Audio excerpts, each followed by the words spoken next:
It's series like these that make 162 games and podcasting for it fun because what a weekend in Chicago. The Cardinals just have the Cubs card when playing in Wrigley, and we had the greatest debut of all time, or at least compare it to some other debuts. Talk about the implications of having taken 2 out of 3 from the Cubs. It's a good time to be a Cardinals fan yet again. Thank you for tuning in to the St. Louis Cardinals Daily Podcast. My name is Andrew Teuscher, and this team, man, they're finally back to feeling like the team that we loved through the first half of the season. Basically, everything up until July.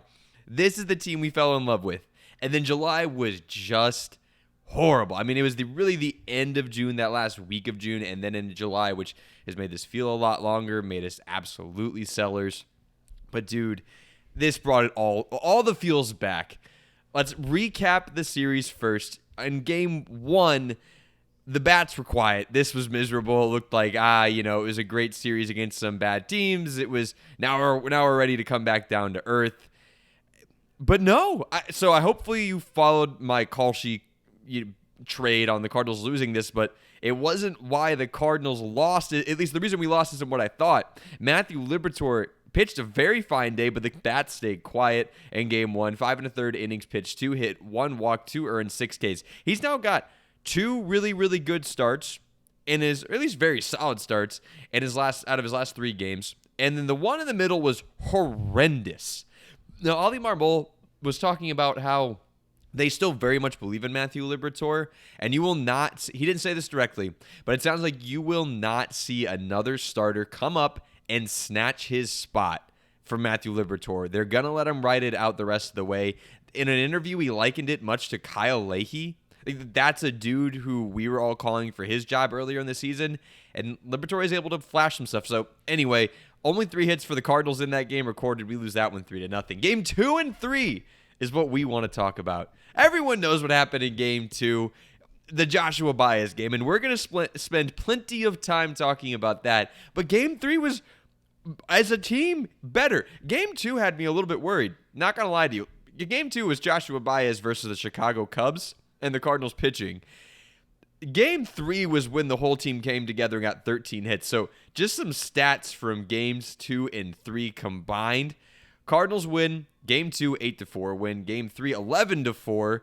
And J.J. Weatherholt goes 2 for 8 with 2 walks and a double. Alec Burleson went 4 for 8 with 2 home runs, a double, and 6 RBIs. It feels like is on a hot streak, but lately, this entire month, the hot streak just hasn't ended. He's on fire. Jordan Walker looks like he's becoming the guy we saw at the beginning half of the season. 3 for 8, 2 doubles, a home run, and 4 RBIs. That guy loves hitting in Wrigley. Blaze Jordan, 3 for 9 with a home run and 2 RBIs. Jimmy Crooks, 2 for 4 with a double even in the one game that he played. And I heard Joshua Baez did something this weekend as well. Pitching-wise, the pitching stayed good in games 2 and 3. Game 2, Michael McGreevy, 6 innings pitched, 5 hits, 3 runs. Weird situation with his runs because they weren't earned. They came after the Blaze Jordan error, which should have ended the inning, but then again, you gave up a double after and a home run. So I don't know how to equate that. So a solid start nonetheless, would have been quality per the stats. 5 hits, 2 strikeouts, 6 Ks, which is good for him. Game 3, Hunter Dobbins, an okay start. 5 innings pitched, 2 hits, 4 walks, 2 earned, but 7 Ks to go with 4 walks will get you out of trouble. The Cardinals played amazing in this series versus the Cubs. They take 2 out of 3 and outscored them 19-11 and have won 4 straight series. 4 straight series. When we had won the first of these series, it just felt like luck. We finally broke out of it, but it wasn't even a great series. Can't remember if that was the Rockies or the Yankees first. I think it was the Yankees. But the Cardinals have won 4 in a row. We haven't swept any of them, which is why we haven't gotten that high yet. There's always been a damper somewhere. But now they're 63-61. They've dragged themselves 2 games above 500. They've won 4 out of their last 5. They're 9-5 in August, 3.5 games back of the wild card. They're having a month again to make up for July. And the next 2 series are incredibly important. 5 games versus the Reds. So we're 9-5 through August. We have 5 games versus the Reds, who are woeful. Let's say we just win that series 3 out of 2. That moves us up to 12-7 in the month of August. That's phenomenal. If we take 4 out of 5, absolutely incredible things for the Cardinals. And then we play the Phillies. So the Phillies are ahead of us. Obviously, we'll talk more about that in a second. There's a huge opportunity. We just beat the Phillies. They're barely better than us. Per the stats, per the run differential, they're not significantly better team than us. Their lineup just isn't that deep. Their pitching's, they got the aces. We got to them last time, luckily. But 5 games versus the Reds, we should do well. 3 games versus the Phillies is an opportunity to gain games. Oh, and by the way, to get us more excited, the Cardinals have a top 10 rotation in baseball. That's just per the stats. I'm sorry, it's the truth. Starting pitching ERA. And we're adding Quinn Matthews back to that. It just got announced Quinn Matthews is going to start game 1 on Monday. The Cardinals have more reinforcements coming on the way up. We could have more coming in the bullpen in September, and I bet we will.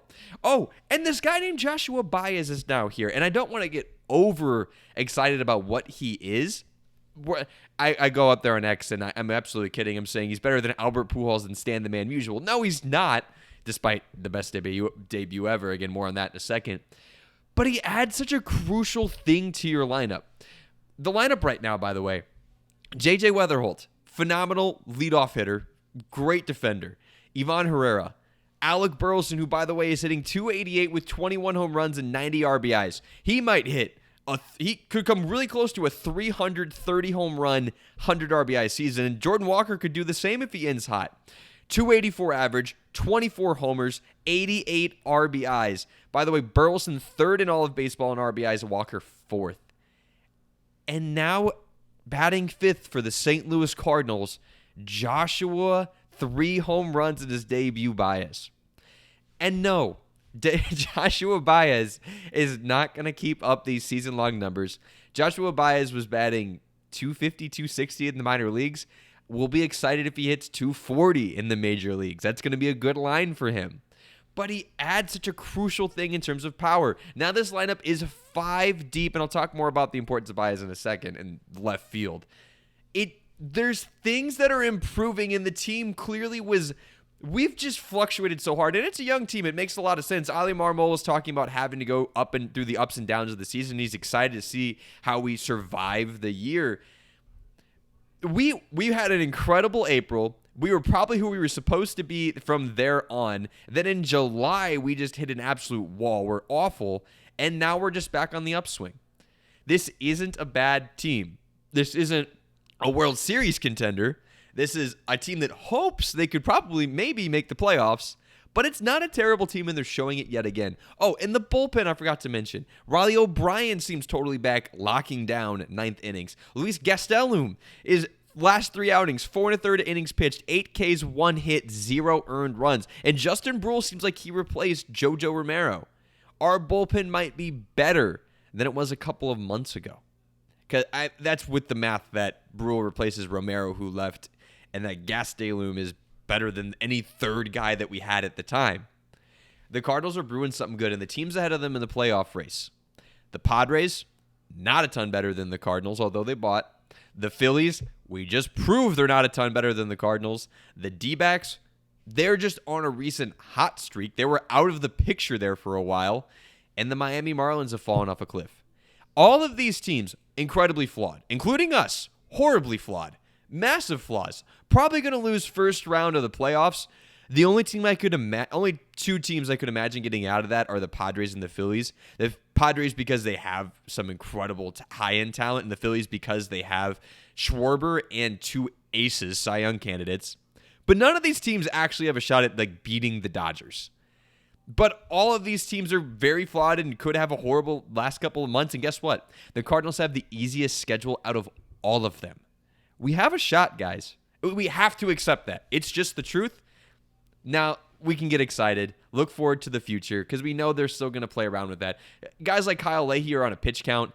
Quinn Matthews and Joshua Baez, they're going to handle carefully. So we're not going to be playing our best hand up, but we have something exciting to watch the rest of the year, and that's awesome. Let me know in the comment section if you guys think that we can pull this off. By the way, this episode is brought to you by Kalshi. We'll talk more about that in a second. Don't forget to like, subscribe, comment. Please hit the like button. It helps the algorithm gods know that you enjoy what you're seeing. And yes, we got to talk about Kalshi because use code FANARCHBASEBALL to get $10 free dollars when you trade 10. On Kalshi, you can trade every single game. We're invested in J.J. Weatherholt, Rookie of the Year, despite Sal Stewart now leading the league in RBIs. Maybe that's good for the J.J. Weatherholt stock there. I'd go invest on that. Hopefully you invested in the Cardinals to make the playoffs like I had suggested, because that's now shot up. Would have bought that at the perfect time at 2% trading value. Who's going to win the World Series? You could put that if you don't want to get double emotional on the Cardinals. Go and bet on another team or put a trade in on another team. And what will happen at the next earnings call or interest rates or the next top streaming show? All of that and more on Kalshi. On Kalshi, you're trading its peers in a live market. There is no house, and as probability changes, you can buy in and out of your position. For a limited time, download the Kalshi app. Use code FANARCHBASEBALL to get $10 free when you trade 10. KALSHI, Kalshi trade on anything. Let's talk about potentially the greatest debut in the history of baseball, which goes back to the 19th century. Game stats for Joshua Baez in that magical debut. By the way, he seems like an incredible guy on top of the rest of it. I know it's not the most important thing, but knowing that a guy seems like an awesome dude for the clubhouse and just joins excellent vibes, it just makes it even better. First time a player has ever had 3 home runs in their first 3 at-bats, and he homered, of course, on the first pitch. The third longest homer in Wrigley this year is what he hit, 449 feet, which is also the longest first at-bat career homer in MLB history. He's the last player, by the way, to homer on the first pitch they saw. Cardinals fans, you got this trivia on the back. You see it on X. Adam Wainwright was the last Cardinals pitcher or hitter of any kind to hit a home run on the first pitch they saw in their first career at-bat in 2006. On total, 3 for 4, 3 home runs, 5 RBIs. Bernie Miklasz had a great X post on this. And in the first 122 games of the season, the St. Louis Cardinals left field position had generated a measly .7 F4. After one game, Joshua Baez had .4 F4. And what's really important about Joshua Baez is that he's providing something we haven't had before. In the minors, he had 34 home runs and a .573 slug, which both led the minor leagues, all of AAA.